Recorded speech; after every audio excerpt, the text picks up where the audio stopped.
우리가 드로아에서 배로 떠나 사모드라게로 직행하여 이튿날 네아폴리로 가고 거기서 빌립보에 이르니 이는 마게도냐 지방의 첫 성이요 또 로마의 식민지라. 이 성에서 수일을 유하다가 안식일에 우리가 기도할 곳이 있을까 하여 문밖 강가에 나가 거기 앉아서 모인 여자들에게 말하는데, 두아디라 시에 있는 자색옷감 장사로서 하나님을 섬기는 루디아라 하는 한 여자가 말을 듣고 있을 때 주께서 그 마음을 열어 바울의 말을 따르게 하신지라. 그와 그 집이 다 침례를 받고 우리에게 청하여 이르되, 만일 나를 주 믿는 자로 알거든 내 집에 들어와 유하라 하고 강권하여 머물게 하니라. 아멘. 이 시간 봉헌하는 시간을 가지겠습니다. 다 일어나셔서 찬송가 634장을 부르며 봉헌하겠습니다.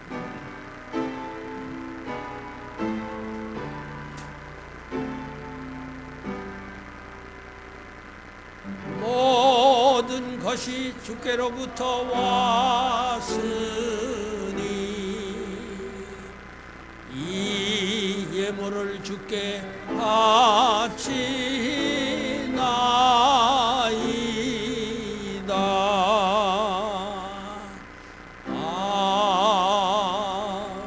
아멘. 만유의 주가 되시고 생명과 호흡과 만물을 친히 주셔서 풍성하게 살게 하시는 사랑하는 아버지 하나님, 은혜와 사랑을 감사드립니다. 주 앞에 나올 때에 주님의 은혜가 감사해서 주 앞에 구별하여 헌물을 드립니다.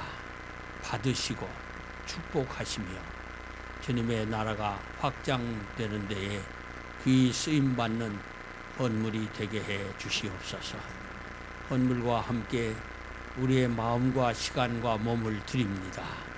받으시고 축복하시며 우리에게 말씀하셔서 하나님의 말씀을 통해 깨닫는 은혜가 있게 하시고 말씀을 통해 내려주시는 은혜와 복을 풍성히 누리는 아멘하는 신자들이 되게 해 주시옵소서. 예수님의 이름으로 감사하며 기도하옵나이다. 아멘. 자리에 앉으시겠습니다. 이 시간은 우리 우경식 목사님 사모님이 나오셔서 오보 특주를 하는 시간을 가지겠습니다. 이제 우 목사님의 설교의 일부분으로 생각하시면 좋겠습니다.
할렐루야, 반갑습니다. 네, 지지난주 또 저희 간증으로 또 여러분들과 또 하나님께서 함께 해주셨던 일들을 나누게 됐는데, 오늘 목사님께서 특별히 또 말씀을 전해주시도록 말씀해 주셔서 여러분들과 또 성경 말씀으로 같이 교제하게 돼서 진심으로 반갑습니다. 저는 지난 한 2주 남짓 증평과 대구를 왔다 갔다 하면서 가족들과 시간을 좀 보냈습니다. 역시 가족이 좋습니다. 할렐루야. 외로웠어요, 사실은. 그리고 또 이제 처음 왔을 때 또 여러분들과 짧게지만 그렇게 나눔을 했던 것이 저에게는 또 큰 격려가 됩니다. 여러분들 중에 또 해외 생활 해보신 분들이 분명히 있을 텐데 마음 둘 곳이 없다는 표현이 맞을 것 같아요. 이해하는 것 같은데 또 그렇지 않고, 그래서 여러분들과 같이 또 마음을 나눌 수 있다는 게 얼마나 감사한지 저희에게는 큰 격려가 됐습니다. 앞으로 계속 격려 좀 해주십시오. 계속 왜 격려만 해달라고 그러는데, 사실 격려 받으려고 왔거든요. 안식년 통해서 사실 1년 저희 교단 차원에서는 4년 지나고 나서 1년을 무조건 쉬어야 돼요. 근데 지금 딱 제가 셈을 해보니까 55일이더라고요. 그러고 나서 바로 또 들어가야 됩니다. 어저께 저희 남아있는 청년들, 젊은 지체들하고 통화를 좀 했는데 참 여러 가지 또 일들이 있더라고요. 그래서 또 가서 그 일처리도 또 해야 되고, 참 하나님의 은혜가 필요한 것 같습니다.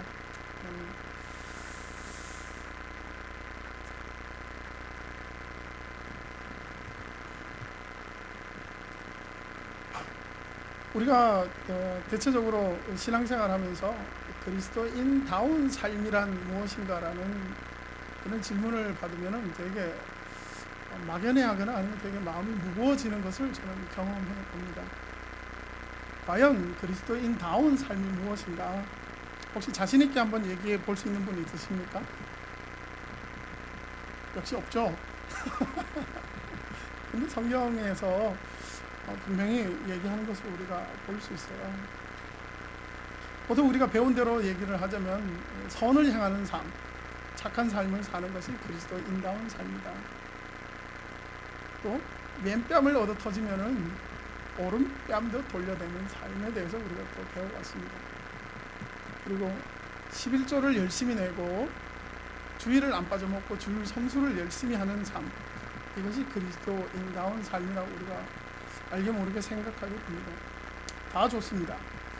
하지만 우리가 분명히 알아야 될 것은 정말 그리스도인다운 삶이 뭘까, 무엇인가 라는 그 질문에 저는 분명히 말씀드리고 싶은 것은 바로 예수 그리스도가 이 땅에서 오셔서 우리를 위해 십자가에 달려 죽으시고 부활하신 그 복음을 우리가 받아들인 자로서 부활의 증인으로 각자의 부르신 그 삶의 자리, 직장의 자리, 그리고 삶의 터전, 가정에서 바로 삶으로, 그리고 우리들의 모습을 통해서 부활의 증인으로 살아가는 것이 바로 진정한 그리스도인다운 삶이다. 이렇게 저는 말씀드리고 싶습니다. 할렐루야. 제 말이 틀렸습니까? 부정도 긍정도 하시는데 다시 한번 긍정하십니까? 아멘. 할렐루야. 왜냐하면은 우리가 개론을 우리가 배울 때 그 개론을 할 때 제일 앞에 나오는 것이 사실은 정의를 내리는 것이 굉장히 중요합니다. 왜냐하면 그 정의가 잘못 내려지면요, 그 어떤 학문이든 그 흘러가는 방향이 이상하게 갑니다. 우리 신앙도 마찬가지예요. 진정한 그리스도인의 삶이 뭔가에 대해서 우리가 분명하게 이렇게 우리 안에 정리되어 있지 않는다면은 믿음에 대해서도 그렇고 복음에 대해서도 그렇고 각자가 자기 소견에 옳은 대로 믿고 옳은 대로 말합니다. 언제처럼 사사기 그 시대처럼 말이죠. 그러다 보니까 하나님을 믿는 것도 그렇고 엉망진창이에요. 저는 독일에 있으면서도 그렇고 여기 느끼는 거는 뭐냐면은 정말 에베소서의 말씀처럼 한 믿음, 한 말씀, 한 성령, 한 복음으로 한 몸으로 교회가 세워져 가는 것이 얼마나 중요한가를 저는 뼈저리게 느끼고 있습니다. 그렇기 때문에 이 교회 안에서 여러분들이 강인철 목사님과 또 귀한 이정희 목사님과 또 많은 귀한 분들의 가르침들 속에 한 말씀, 한 복음, 한 믿음으로 한 몸으로 세워져 가는 귀한 주님의 기쁜 교회 성도들이 되길 바랍니다. 오늘 본문을 보시면 사실은 우리가 다 알다시피 이 사울이 바울이 되기 전의 모습을 우리는 적나라하게 알고 있습니다. 사울은 유대교 골수분자입니다. 원래 사울은 본래 나사렛 예수가 그리스도이심을 부인하고 부정하면서 교회를 짓밟고 핍박했던 사람입니다. 어느 날 그가 다메섹으로 대제사장의 허가를 받아서 군사 통치권을 가지고 공권력을 가지고 가는 도중에 무엇하러 갑니까? 그리스도인들을 색출하고 체포하고 연행하기 위해서 가는 중입니다. 그러나 그 가운데 그는 다메섹 길 가운데서 부활하신 예수 그리스도를 만납니다. 할렐루야. 그렇게 해서 바울은요, 하나님의 부르심을 받게 됩니다. 그 바울이 그 다메섹 도상에서 부활하신 예수님을 만나고 나서 그 이후에 디모데후서 4장 7절에 보면 그는 이런 고백을 합니다. 내가 선한 싸움을 싸우고 나의 달려갈 길을 마치고 믿음을 지켰으니, 누구에게 한 말입니까? 그가 죽음을 앞두고 자기의 믿음의 아들인, 가장 측근의 믿음의 아들인 디모데에게 얘기하는 겁니다. 내가 선한 싸움을 싸우고 나의 달려갈 길을 마치고 믿음을 지켰으니. 할렐루야. 그리스도인으로서 그가 지키고 싸워가야 할 믿음의 선한 싸움을 그는 목이 잘려 죽는 그 순간까지 한 번도 피하거나 도망가지 않고 그리스도인으로서 달려가고 해야 될 바를 충성되게 해나가며 그 믿음을 지켰다는 사실입니다. 우리가 사도행전을 쭉 보면요, 바울의 삶 앞에 우리가 고개가 숙여지지 않을 수가 없습니다. 왠 줄 아세요? 바울은 어떤 특별한 사람이 아니에요. 바울도 연약한 인간이었습니다. 아프기도 하고 힘들기도 한 연약한 인간이었습니다만은, 그러나 그는 그리스도인으로 부활하신 주님을 만난 이후에, 구원의 은혜를 받은 이후에 어떤 타협도 어떤 핍박도 그에게는 영향을 주지 못했고 죽는 그 순간까지 그 믿음을 변함없이 지키고 살았다는 것입니다. 근데 여기서 우리가 생각해 봐야 될 것은 뭐냐면, 그리스도인으로 산다는 것이 그냥 예수 믿고 나서 그냥 내 가정 건사 잘하고 우리 집안 잘 일으키면 된다라고 혹시 생각하시는 분들이 아마 있을 거예요. 왜냐하면 그게 바로 우리가 살고 있는 이 세상의 보편적인 가치관이기 때문입니다. 그렇기 때문에 그리스도인다운 삶을 산다 하면서 그냥 내 주변만 교회 봉사 열심히 하고 이렇게 많이 살아오신 분들이 아마 많이 있을 겁니다. 그리고 실제로 그렇게 가르치는 분들도 있는 것을 보게 됩니다. 그럼 우리가 바울의 삶을 볼 때에 우리가 배워야 되는 분명한 것이 있습니다. 바로 그것이 뭐냐면은 바로 그리스도인다운 삶을 살았다는 겁니다. 어떻게 하면 우리가 그리스도인다운 삶을 살아갈 것인가? 아까 제가 정의를 내릴 때 말씀드린 것처럼 그리스도인다운 삶이 바로 부활의 증인으로서 살아간다는 것을 말씀드렸습니다. 어떤 분들은 노력도 합니다. 애도 써봅니다만 그러나 되지 않아서 굉장히 힘들어하는 분들도 참 많이 있는 것을 보고 안타깝게 생각될 때가 많습니다.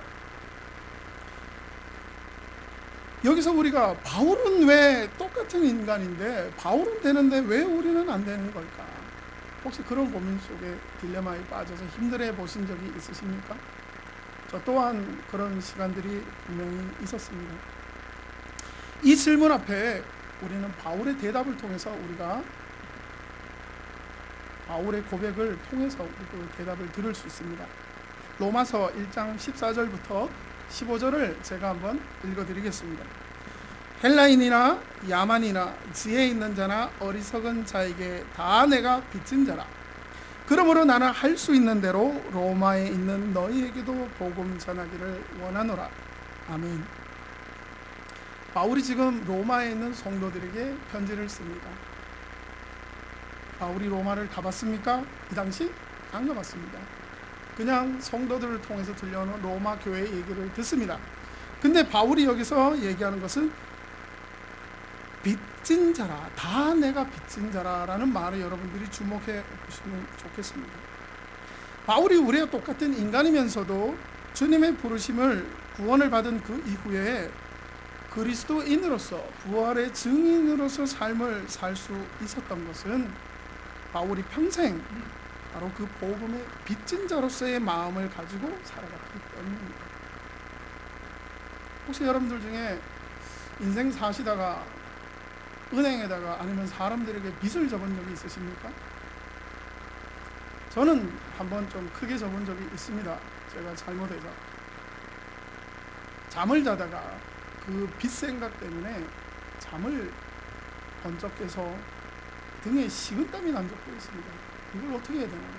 그 무게가 컸기 때문에 결국은 하나님 은혜로 다 갚게 됐습니다만 바울에게는 그런 빚이 아니라 복음의 빚진 자의 마음이 그의 모든 삶을 이끌어갔다는 것을 오늘 로마서의 말씀을 통해서 우리는 알 수 있습니다. 바로 그 빚진 자의 마음, 그것은 먼저는 자신을 사랑하여 구원해 주신 하나님에 대한 것이고, 그리고 앞으로 당신이 바울이 그 빚진 자의 마음으로 구원을 해야 하나님의 일들을 위해서 구원 역사에 쓰임받아야 될 그 사람들에 대한 것이었습니다. 바울이 한평생 동안 그 채무감, 빚진 자의 마음으로 살아간 데는 이유가 있습니다. 그것은 바로 바울이 쉽게 구원을 얻은 것이 아닙니다. 바울이 어떤 기도하다가 구원을 얻은 것이 아니에요. 여러분들이 잘 알다시피 예루살렘에서 213km나 떨어져 있는 다메섹이라는 곳에 그리스도인들을 색출하고 연행하기 위해서 가다가 바로 그 길 가운데서 하나님의 특별하신 역사 속에 바울은 부활하신 예수님을 만나고 구원을 얻었다는 사실입니다. 그 당시 바울이 그의 동료들, 그와 함께 갔던 군사들, 그 무리들 가운데 특출나게 잘나서 윤리적이어서 구원을 받았을까요? 거룩해서 구원을 받았을까요? 아니면 그가 그런 티켓을 어떤 행위를 통해 얻었기 때문에 받았을까요? 아닙니다. 이것은 우리가 상식적으로 따질 수 없는 바로 하나님만이 우리에게 주신 구원의 은혜였던 겁니다. 그 또한 이렇게 고백합니다. 자기는 죄인 중에 괴수라고 얘기합니다. 누구보다 어떤 사람과 비교해봐도 자기는 죄인이라는 고백밖에 안 나오는 사람이었다는 거죠. 그럼에도 불구하고 하나님께서는 그날 그 시 그 현장 그곳에서 그 많은 사람들 중에 바울을 하나님께서는 지명하여서 구원하셨다는 사실입니다.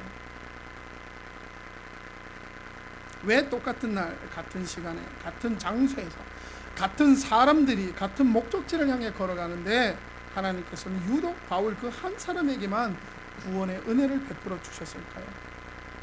왜 그렇습니까?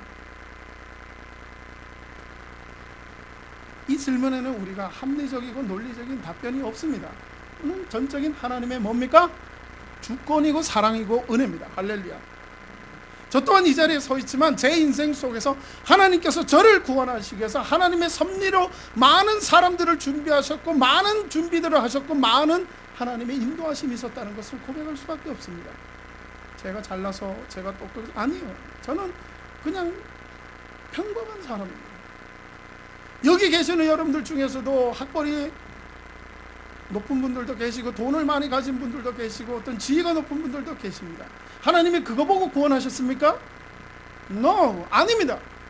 하나님의 구원하신 것은 전적인 하나님의 극진하신 사랑과 섭리 속에 여러분 한 분 한 분을 하나님의 사랑의 은혜의 장으로 부르셨다는 겁니다. 할렐루야. 저도 그렇고 여러분들도 그렇고 예수 그리스도의 부활의 주님을 만남으로 인해서 분명한 구원의 은혜를 받은 사람들은 분명한 간증이 있을 겁니다. 그렇죠?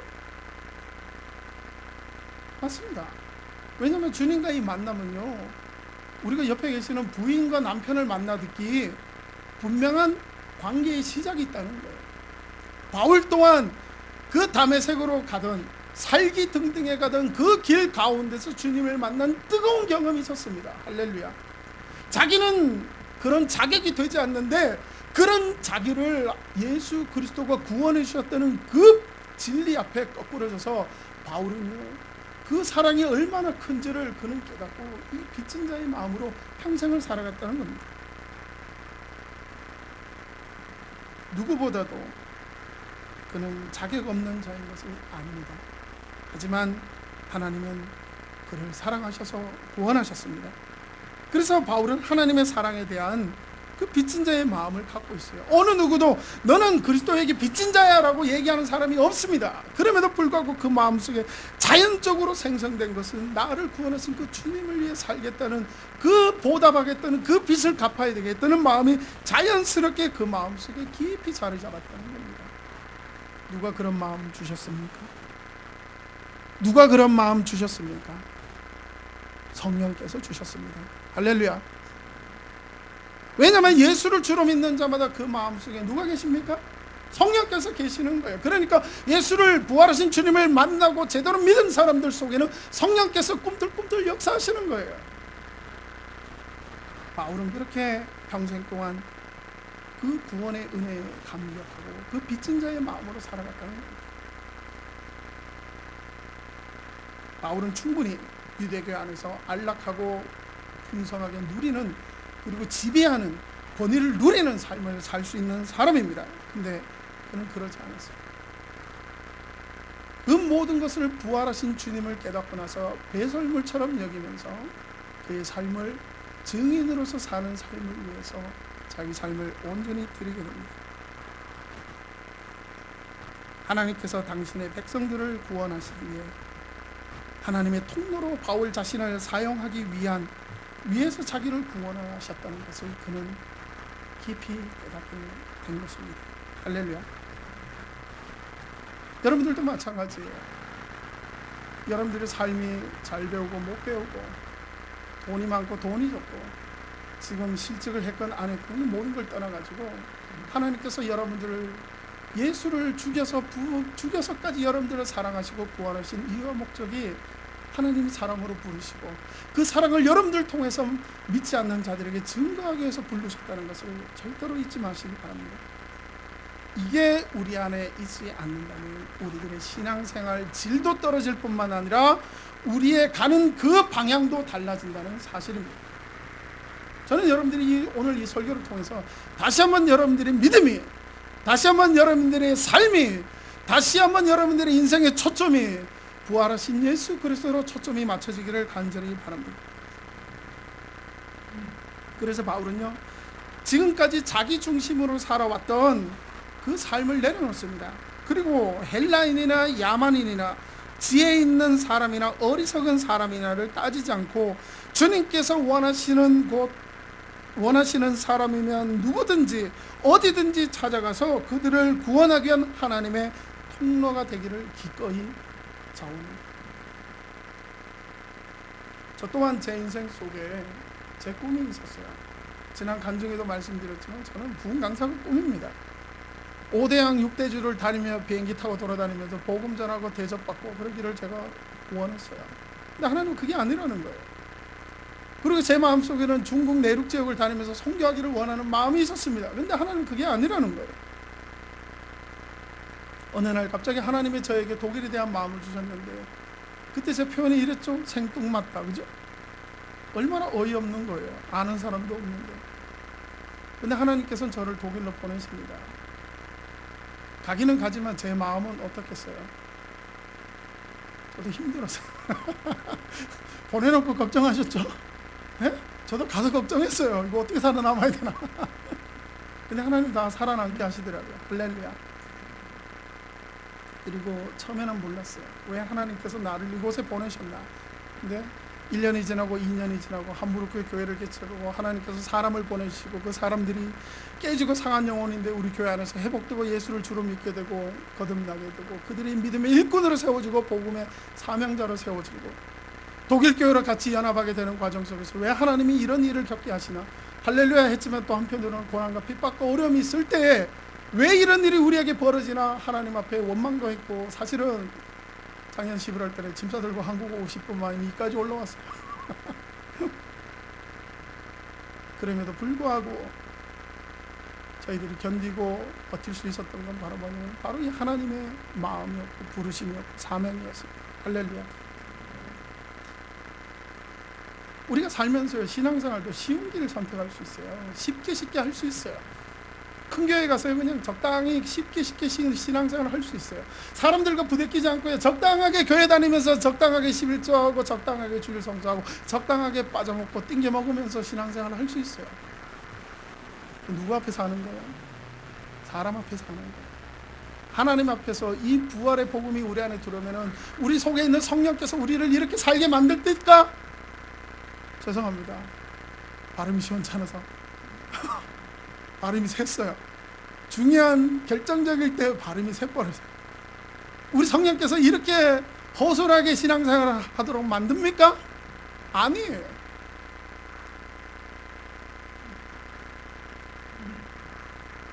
바로 복음의 빚진 자의 마음을 가지면요, 우리가 이렇게 신앙생활을 할 수는 없더라고요.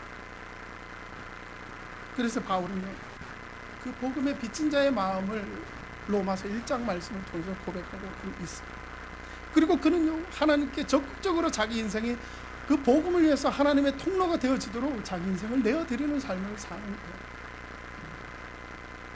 오늘 본문 보시면 바울이 아시아 대륙에 있다가 유럽 대륙 빌립보 성문 밖으로 갑니다. 그리고 그 강가에서 그날 그 시간에 바로 찾아갔습니다. 바로 그것은 바로 빚진 자의 마음, 채무감 때문이었어요. 그리고 그 강가에서 바울로부터 복음을 듣고 영접한 루디아도 사실은 그 빚진 자의 마음으로 살기 시작했음을 오늘 본문이 우리에게 증언해주고 있습니다. 여러분, 빌립보 성에 사는 루디아는 자주색 직무를 취급하는 여성 사업가였습니다. 오늘날이야 형형색색 아름다운 직물들이 많지만 그 당대 로마 시대에 자주색은 누구만이 쓸 수 있느냐면은 원로원이나 황제가 쓸 수 있는 직무. 그 얘기는 뭐냐면 로마 그 당대 최고 국가의 귀족들이 누리는 옷감이 자주색 옷감이었습니다. 그러면 이 루디아가 만나고 다니는 사람들은 누구만 만나고 다닐까요? 귀족들이에요. 돈 많은 사람들, 귀족들만 만나고 다니는 급이 다른 비즈니스 우먼이었습니다. 부유층만을 대상으로 하는 사업하는 루디아. 그녀는 이미 많은 돈을 벌었지 않았겠습니까? 그리고 로마의 귀족들을 보면서 그들의 삶을 흠모하면서 그들의 노는 레벨로 들어가기 위해서 그녀도 애쓰지 않았겠습니까? 아마 그녀 또한 부와 명예를 가진 그 부유층에 편입해서 사는 것이 아마 일생일대의 목표라고 저는 바라보거든요. 바로 그런 여인이 바로 루디아였어요. 근데 그런 루디아가 2000년 전 바울을 통해서 복음을 듣고 그가 추구하고 그가 최고로 여겼던 가치관이 완전히 깨어지면서 바로 예수를 주로 믿고 침례를 받게 됩니다. 누가 그에게 복음을 전했다고요? 누가요? 바울이요. 루디아는 바울이 그냥 어설프게 복음을 전하지 않았으리라고 저는 믿습니다. 그 바울이 던지는 메시지 앞에 루디아는 갈등에 있으리라고 저는 생각해요.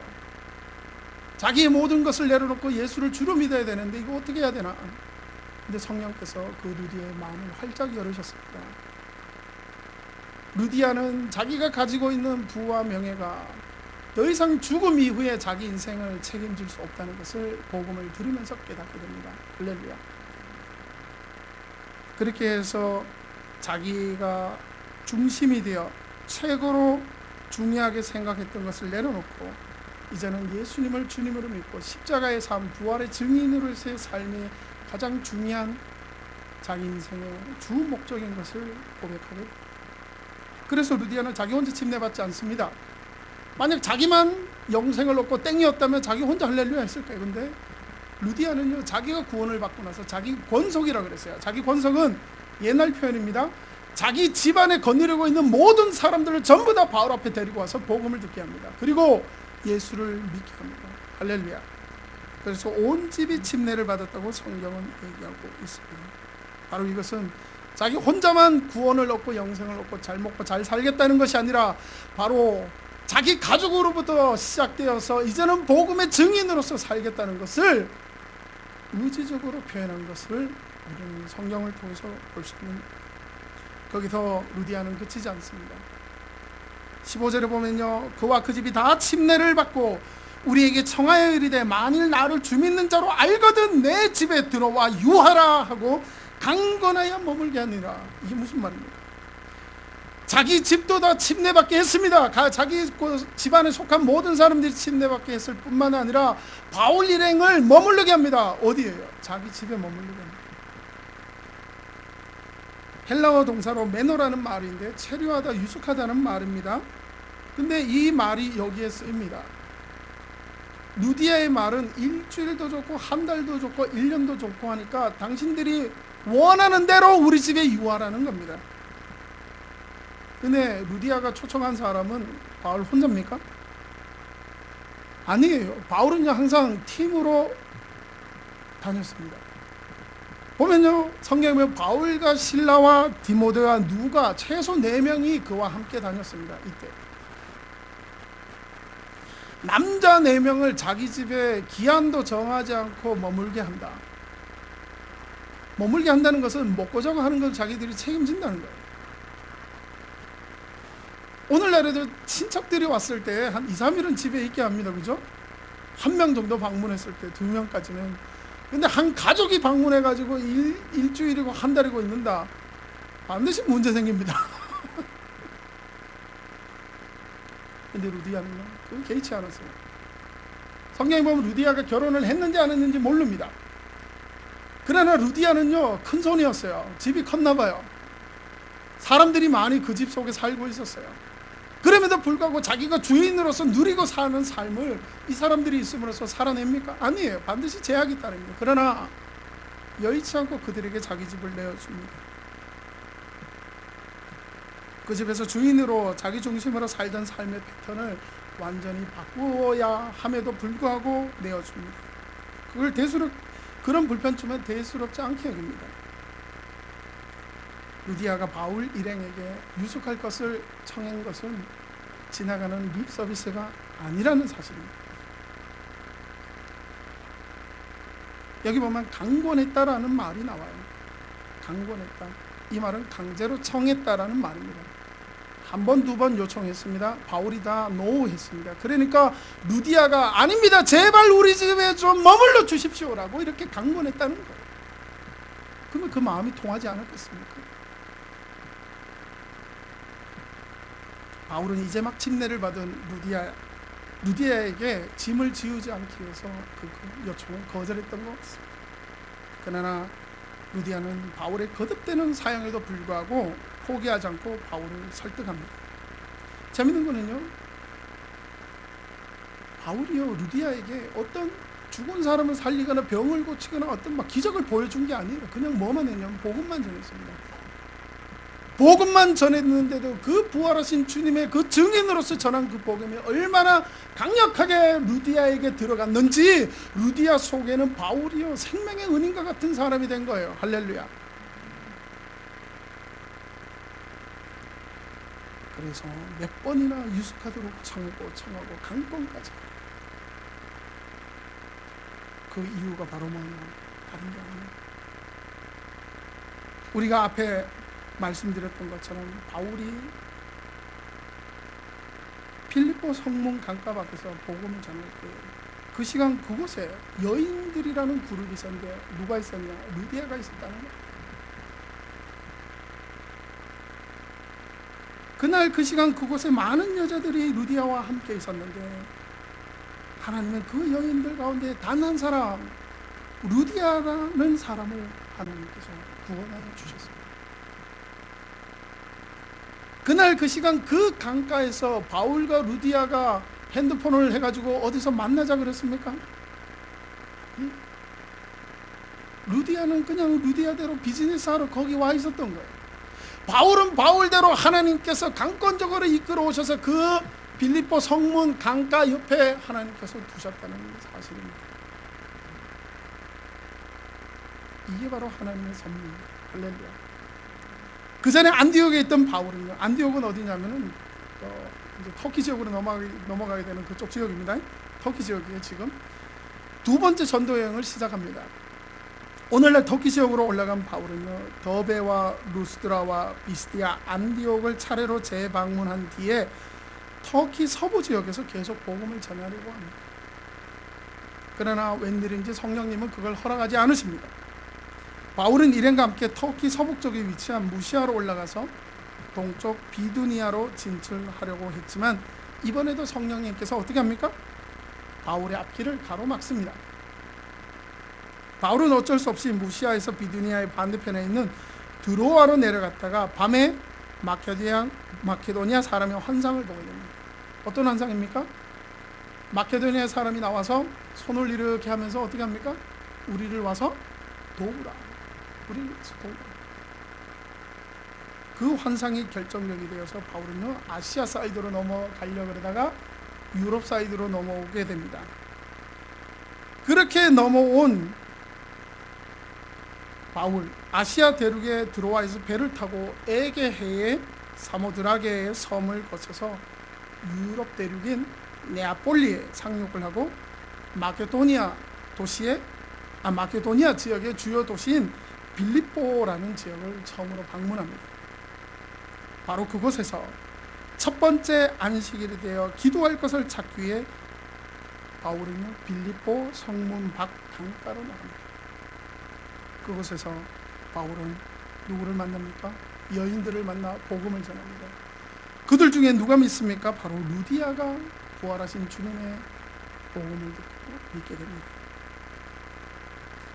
안디옥을 출발한 바울이 그날 그 시간 빌립보 문밖 강가에 루디아를 만나기까지 몇 킬로를 달려간 줄 아십니까? 2000킬로를 달려갔습니다. 바로 그게 하나님의 섭리입니다. 한 영혼을 구원하기 위해서 하나님께서 하나님의 통로로 쓰는 사람을 그렇게 움직이셔서 그 영혼을 거기에 두셔서 그 사람이 구원받게 하시는 것이 바로 하나님의 섭리입니다. 할렐루야. 하나님께서 저에게 독일에 대한 마음을 주셨습니다. 독일이 여기에서 9,800km더라고요. 할렐루야. 2,000km는 저리 가가지고 근데 하나님께서는 독일로 보내셨어요. 거기서 뭔 일을 하나? 제가 박 목사님께 얘기 듣기로는 여러분들이 걱정이 아주 많으셨다고 들었습니다. 근데 그건 여러분들이 기우였어요. 하나님께서 그곳에서 하나님의 하실 일들을 준비해 놓으시고 하나님께서 지금도 일하고 계십니다. 할렐루야. 우리가 하나님의 일들을 생각할 때 제한하는 하나님의 일들을 끄어버리고 제한하고 방해하는 첫 번째가 뭐냐면은 바로 우리가 가지고 있는 인간적인 상식이더라고요. 바울은요 하나님의 통로로 인간적인 상식선에서 자기가 사역을 하려고 그랬는데 그것을 하나님께서 하지 못하게 하셨어요. 그리고 하나님께서는 인도하셔서 바울을 빌립보 성문 밖 강가 옆으로 인도하셨을 때 하나님께서는 루디아라는 사람을 구원하셨다. 여러분들 중에 혹시 루디아 구원한 게 무슨 상관이 있습니까? 라고 얘기할 수 있을 거예요. 그 다음을 계속 보도록 하겠습니다. 루디아를 하나님께서 구원을 하십니다. 그 루디아가 아까 전에도 말씀드렸지만은 바울처럼 아니면 아주 거룩한 여인이 아니었습니다. 이 여자는 로마의 비즈니스 하는 사람으로 돈과 또 성공을 추구했던 사람입니다. 그런데 하나님께서는 이 여인에게 구원의 은혜를 베풉니다. 한마디로 얘기해서 루디아는 로마의 그 부함에 흠뻑 빠져 사는 사람이었는데 하나님께서는 그 여인을 하나님께서는 구원하십니다. 어떤 하나님의 구원의 은혜를 받을 만한 자격도 없는데 하나님께서는 루디아를 구원하십니다. 그것은 하나님께서 그냥 일반적으로 구원한 것이 아니라 바울이라는 그 당대의 최고의 복음 전도자를 하나님께서 2000km나 이동시켜서 그것에 둠으로써 루디아가 구원을 얻게 하는 데 사용하셨다는 사실입니다. 루디아가 그 은혜의 과정을 바울에게 조곤조곤 들었을 때 그 간증을 안 들었겠습니까? 그 루디아 마음에는 어떤 마음이 들었겠습니까? 하나님께서 나와 같은 죄인을 구원하기 위해서 이 하나님의 종을 갖다가 2000km나 움직여서 하나님께서 나에게 복음을 전해주시는 통로로 삼아주셨다. 그것이 그 루디아의 마음속에 크게 다가왔다는 사실입니다.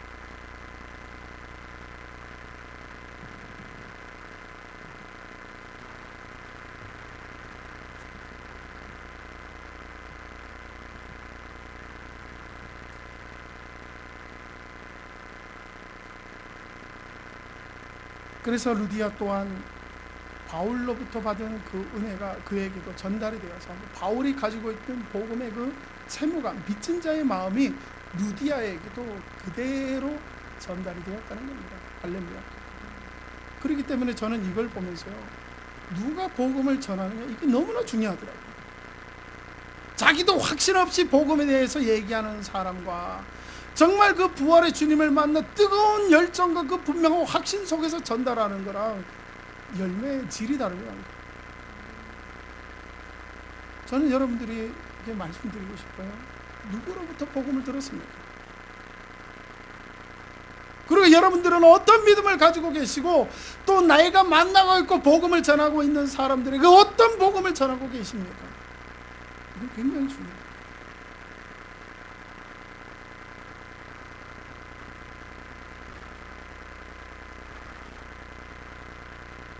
자기처럼 구원받을 자격 없는 사람을 하나님이 신비로운 은혜로 하나님의 섭리로 구원해 주신 것, 바로 그것이 얼마나 큰 은혜인지를 알고 루디아 또한 그 통로로서 자신을 사용되어지도록 하나님께 자기 자신을 드리게 됩니다.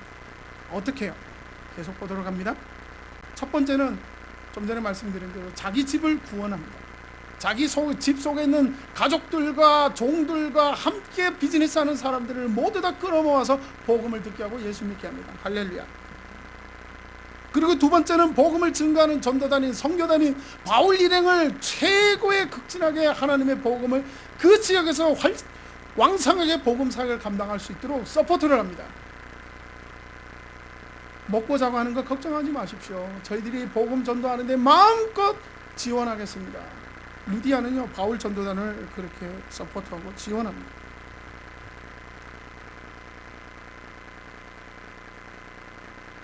왜 그럴 수 있는가? 바로 그것은 복음의 빚진 자의 마음이기 때문에. 예수님께서는 계명 가운데 가장 큰 계명이 하나님 사랑, 사람 사랑이라고 그러셨습니다. 부활하신 예수를 주로 믿는 거듭난 사람들이 그 복음의 베이스 속에서 두 기둥이 올라가는데 그것이 바로 하나님 사랑과 사람 사랑이라는 것입니다. 그렇다면 어떻게 하나님을 사랑하고 사람들을 사랑할 수 있을까? 바로 이 복음의 빚진 자의 마음이 아니고는 절대로 할 수 없다는 겁니다. 오늘날 세상에 형제들도 서로 사랑하지 못하고 물고 뜯고 싸우는데 어떻게 피 한 방울 섞이지 않는 교회 안에서 만났다고 형제와 자매라고 그러고 사랑할 수 있습니까? 불가능한 얘기입니다. 근데 이 복음의 빚진 자의 마음이 그들 속에 가득했을 때 바로 이것이 가능하더라고요.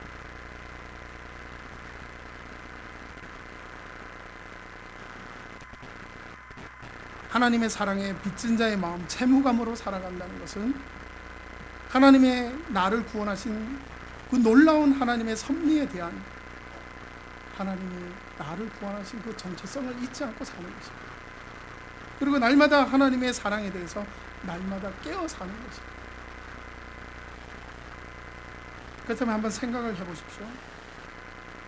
이렇게 주님 앞에 빚진 자의 마음으로 사는 사람들에게 주님께서 그런 겸손한 마음을 가진 사람들에게 함께 하시지 않겠습니까?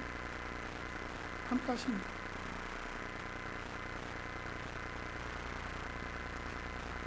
하나님께서 그런 사람을 당신의 통로로 사용하심으로 사람들에 대한 채무감도 갚을 수 있도록 하나님께서 사용하셨다는 거예요.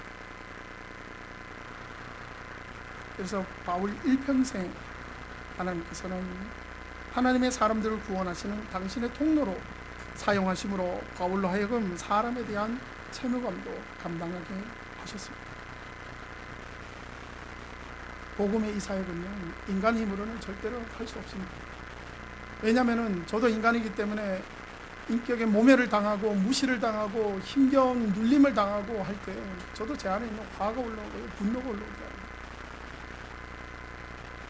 그러나 그 모든 것을 극복할 수 있는 것은 바로 뭐냐면 바로 주님께서 나를 구원하신 그 사랑과 그 은혜가 저를 갖다가 덮어버리기 때문에 가능했던 것 같습니다. 할렐루야. 여러분들이 복음을 전하면서 이웃들에게 예수의 부활을 전하면서 모멸을 당해보지 않으셨습니까? 마음이 아프잖아요. 그걸 능가해서 그들을 말씀으로 이길 수 있는 것이 바로 뭐냐면 내 안에 가득한 그 주님에 대한 마음, 그 빚진 자의 마음입니다. 그것이 우리 신앙생활의 원동력이 되는 거고 우리를 움직이는 동기가 되는 것입니다. 루디아가 구원받게 된 세 번째 놀라운 결과는 바로 이것입니다. 뭐냐면은 루디아가 자기 권속들과 더불어 다 침례를 받고 예수를 믿었잖아요. 그죠? 바로 거기서부터 그 유명한 빌립보 교회가 시작됐다는 것입니다. 할렐루야. 바울이 말년에 빌립보 교회 성도들에게 이렇게 편지를 써보냅니다. 제가 한번 읽어드리겠습니다. 세 번역으로 읽어드립니다. 빌립보서 1장 3절부터 8절입니다. 나는 여러분을 생각할 때마다 나의 하나님께 감사를 드립니다. 내가 기도할 때마다 여러분 모두를 위하여 늘 기쁜 마음으로 간구합니다.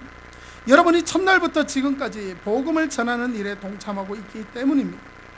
선한 일을 여러분 가운데서 시작하신 분께서 그리스도 예수의 날까지 그 일을 완성하시리라고 나는 확신합니다. 내가 여러분 모두를 이렇게 생각하는 것은 나로서는 당연한 일입니다.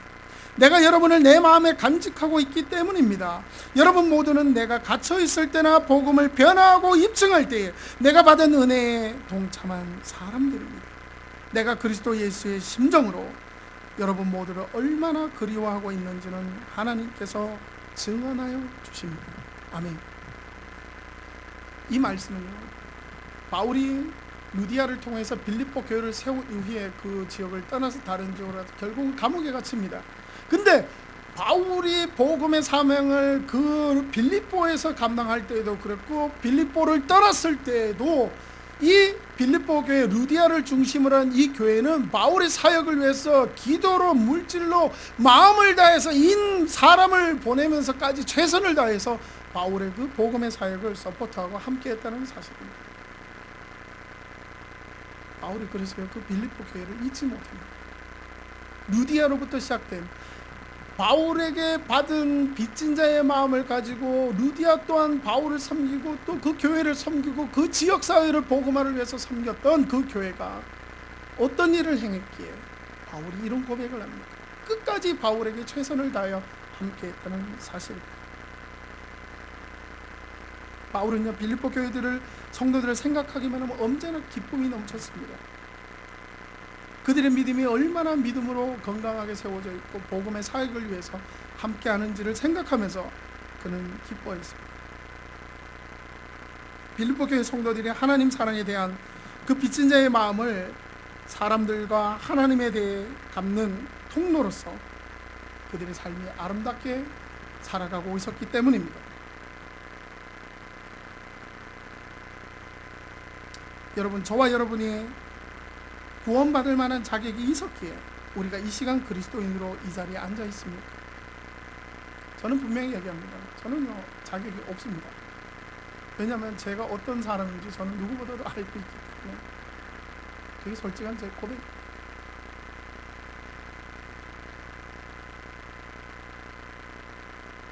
우리 모두는 옛날에 그 사울처럼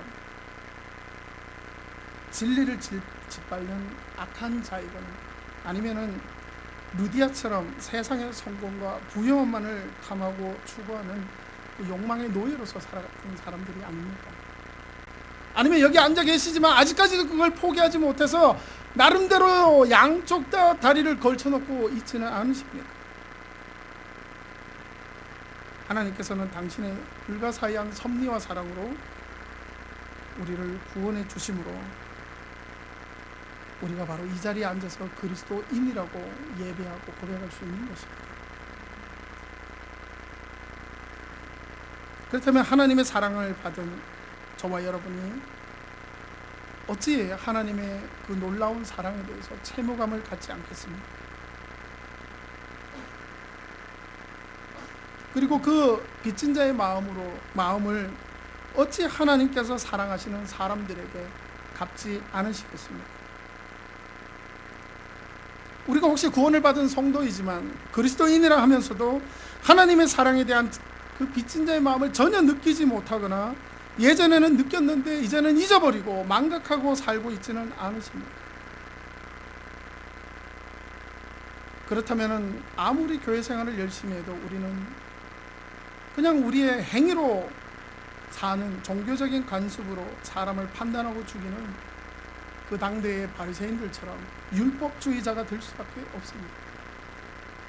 그러니까 신앙생활이 어떤 감격도 없고 기쁨도 없고 그냥 힘든 거예요. 버거운 거예요.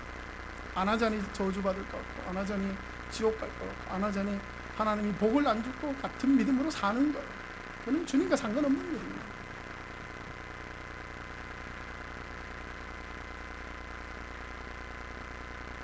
그러나 우리가 하나님의 그 사랑에 대해서 빚진 자의 마음을 가지고 날마다 살아가는 한 우리의 과거가 어떤 삶이었든 상관없습니다.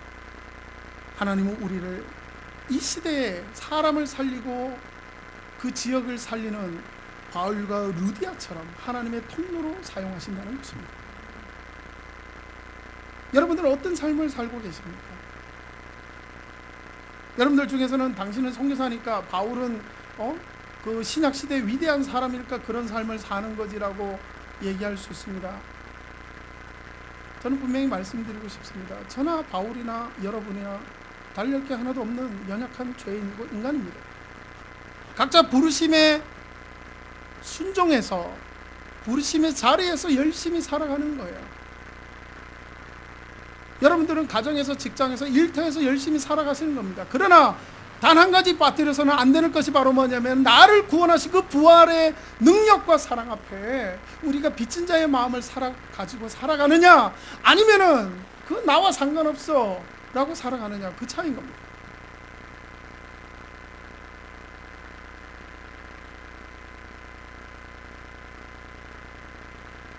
여러분은 어떤 삶을 살고 있습니까? 어느 쪽의 삶을 선택할 것인가는 사실은 개인의 자유입니다. 저와 여러분의 삶이 바울과 루디아처럼 사람을 구원하는 통로로 쓰여지기를 간절히 바랍니다. 이 주님의 기쁨 교회가 바로 그 사람들을 구원하는 통로가 되길 바랍니다. 그러기 위해서는 우리가 이 시간 한번 생각해 봐야 돼요. 우리는 과연 얼마나 흉악한 죄인인가? 그리고 그런 나를 구원해 주신 하나님의 사랑이 얼마나 큰가?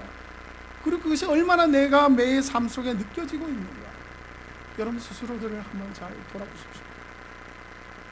그리고 그 사랑 때문에 하나님과 사람에 대해서 빚진 자의 마음으로 살고 있는 또 여러분들 통해 지금까지 살면서 몇 명이 복음을 듣고 예수를 믿게 돼요. 그 사람들이 그리스도의 사랑으로부터 시작된 빚진 자의 마음으로 또 다른 사람들에게 복음을 전하는 삶을 또 살고 있는, 만약 그렇게 살고 계신다면 여러분들이 정말 잘하고 계시는 겁니다. 하지만 나에게는 아무도 그런 사람들이 없다면 왜 그런지 스스로 잘 생각해 보시길 바랍니다. 그리고 이 말씀을 통해서 하나님의 사랑에 빚진 자의 마음으로 우리가 이 땅에 살면서 복음을 전하고 영혼을 살리는 여러분의 삶이 되길 간절히 바랍니다.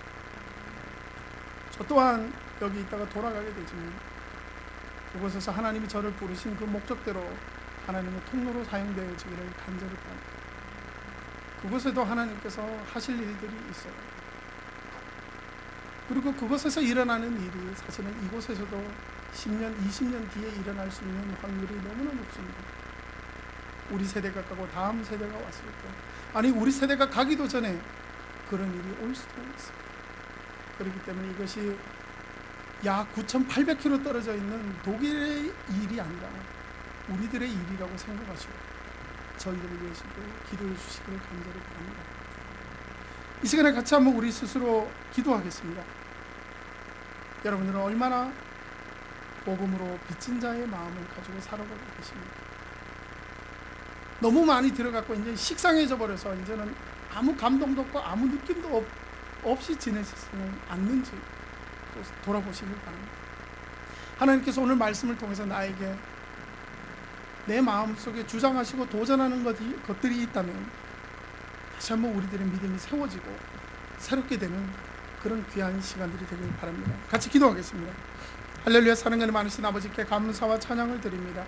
저희들이 오늘 말씀을 통하여 바울이 어떻게 그 빌립보 지역으로 가게 되었고 바울 루디아가 또 어떻게 구원을 받았는가를 알게 되었습니다. 또한 그들이 구원을 받고 하나님의 통로가 되어 어떤 일들이 벌어졌는가를 저희들이 보게 되었습니다.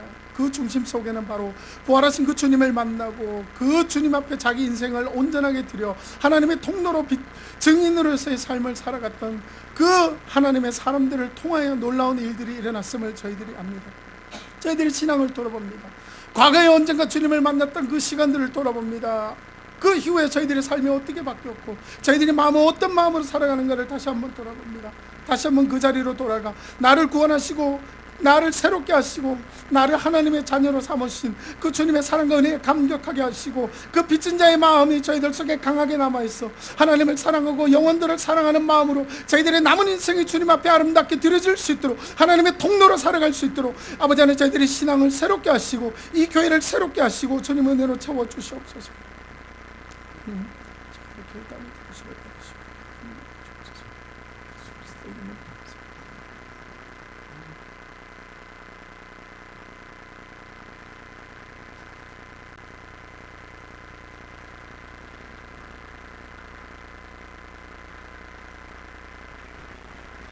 찬송가 323장 부름받아 나선 이 몸 부르시겠습니다.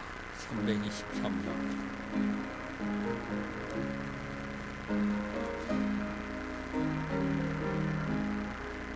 부름받아 나선 이 몸 어디든지 가오리다. 괴로우나 즐거우나 주만 따라 가오리니 어느 누가 막으리까 죽음인들 막으리까 어느 누가 막으리까 죽음인들 막으리까 아골 골짜 빈들에도 복음 들고 가오리다. 소돔 같은 거리에도 사랑 안고 찾아가서 종의 몸에 비는 것도 아낌없이 드리리다.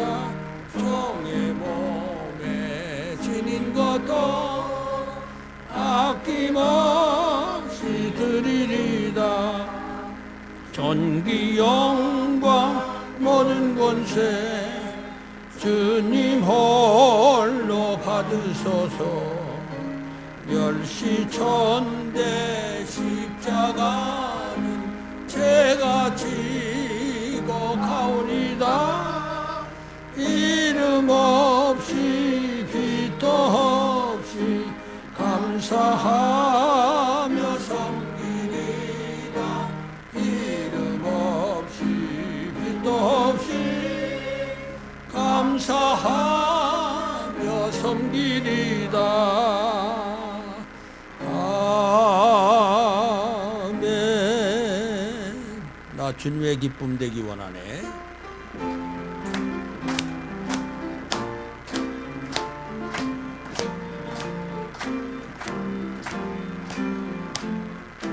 나 주님의 기쁨 되기 원하네. 나의 모든 세우게 하소서. 내 부대가 되게 하여 주사. 님의 빛 비추게 하소서. 내가 원하는 한 가지 주님의 기쁨이 되는 것. 내가 원하는 한 가지 주님의 기쁨이 되는 것. 겸손히 내 마음 드립니다. 나의 모든 것 받으소서. 나의 마음 깨끗게 씻어주사. 주의 길로 행하게 하소서. 우리 원하는 것, 원하는 앞뒤 한 가지 주님의 기쁨이 되는 것. 우리 원하는 한 가지 앞뒤로 보면서 주님의 기쁨이 되는 것. 하나님 아버지 감사합니다. 우경식 목사를 독일에 보내주시고 독일에 영적으로 참 이렇게 낙후된 가운데 있는 사람들에게 복음의 빚진 자로 주님의 복음을 그렇게 증거하고 간증할 수 있는 시간을 주셔서 감사합니다. 자격 없는 저희들을 주님께서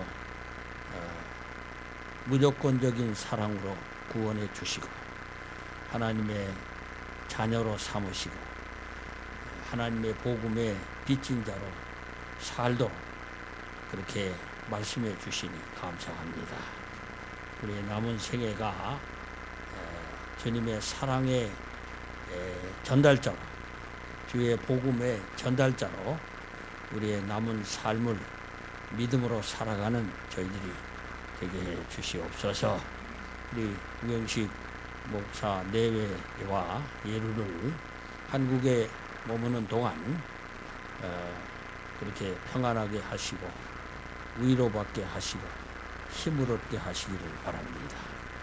우경식 선교사가 없는 동안 독일 교회가 안정되게 하시고 교회가 하나님의 사랑의 통로로 그렇게 쓰임받을 수 있는 기반이 닦아지도록 성령께서 감동하시고 인도하시기도 바랍니다.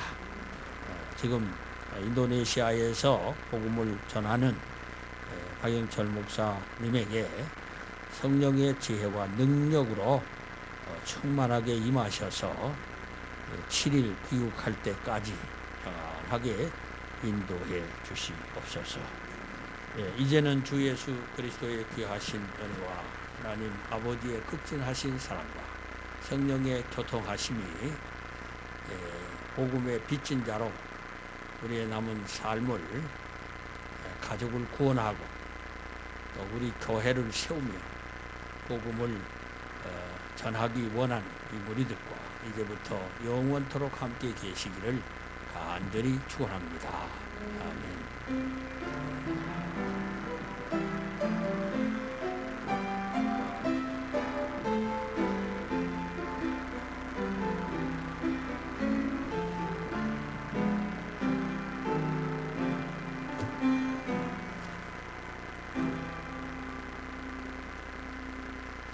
알리는 말씀을 여러분들이 구정을 잘 지내고 오셨지요.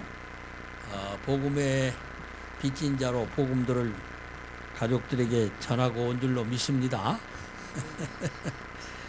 우리 박인철 목사님 2월 일정이 다음과 같습니다. 2일날 살라티카 침례교회 설교하고 스텝 세미나를 인도하고 3일날은 인도네시아 목회자 선교사 세미나를 인도하고 5일날은 자카르타 모리아 신학교에서 특강을 한 다음에 시간이 되는 대로 6일날이나 7일날이나 귀국합니다. 그리고 여러분이 9일날은 우리 교회에서 찬양 예배 후에 4시에 예정되었던 김현일 목사의 건강 특강이 3월로 연기되었네? 3월로 연기되었다고 그러네. 왜 연기되었는지는 모르지만 여튼 연기되었습니다. 그렇게 아시고 3월 달에 여러분의 간증문을 기다린다는 YC PPARK 한메일컴이 기다립니다. 내려가셔서 점심